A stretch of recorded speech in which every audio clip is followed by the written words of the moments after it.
हे मी पाणी घेतले आणि ह्या 2 बाटल्या आहेत, आपल्याला ह्या स्वच्छ धुवून घ्यायच्यात आणि त्यांचं निर्जंतुकीकरण करायचं आहे, जेणेकरून आपण त्याच्यामध्ये लोणचं, आवळा, मुरांबा काही ठेवणार आहोत, ते खराब होऊ नये म्हणून त्या स्वच्छ धुवून घ्यायच्यात.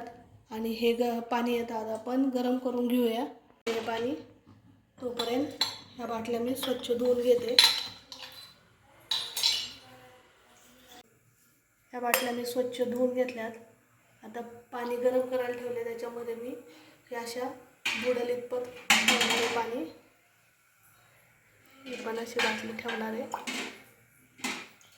आणि मिडियम गॅसवर 10 मिनटं त्या पाण्यामध्ये छान उकळून देणार आहे. झाकणंसुद्धा मी टाकलेली आहे, त्याच्यात कसल्याही प्रकारचे जंतू राहणार नाही यासाठी मी ह्या पाण्यात उकळून घेणार आहे. 10 मिनटं पाण्यामध्ये उकळून घ्यायच्यात.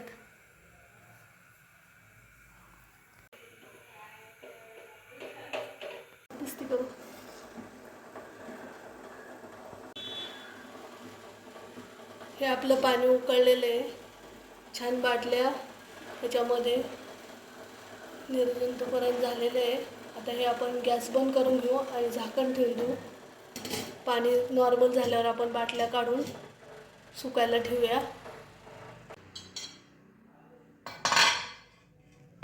पाणी थंड झाले तर आपण हे काढून घेऊया. ह्या आपल्या गरम पाण्यातल्या बाटल्या काढल्यात, ह्या अशा सुकायला ठेवायच्या.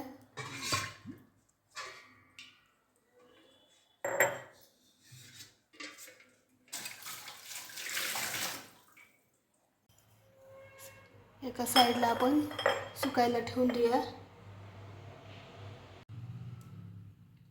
अशा प्रकारे तुम्ही लोणचं, लिंबाचं लोणचं, कैरीचं लोणचं, आवळा, मुरांबा, गुळांबा, आवळा कँडी वगैरे ठेवण्यासाठी अशा बाटल्या निर्जंतुकीकरण करू शकता आणि आपले केलेला पदार्थ छानपैकी वर्षभर टिकू शकतो. आपल्याला हा व्हिडिओ आवडल्यास लाईक करा, शेअर करा आणि माझ्या चॅनलला सबस्क्राईब करा. नमस्कार.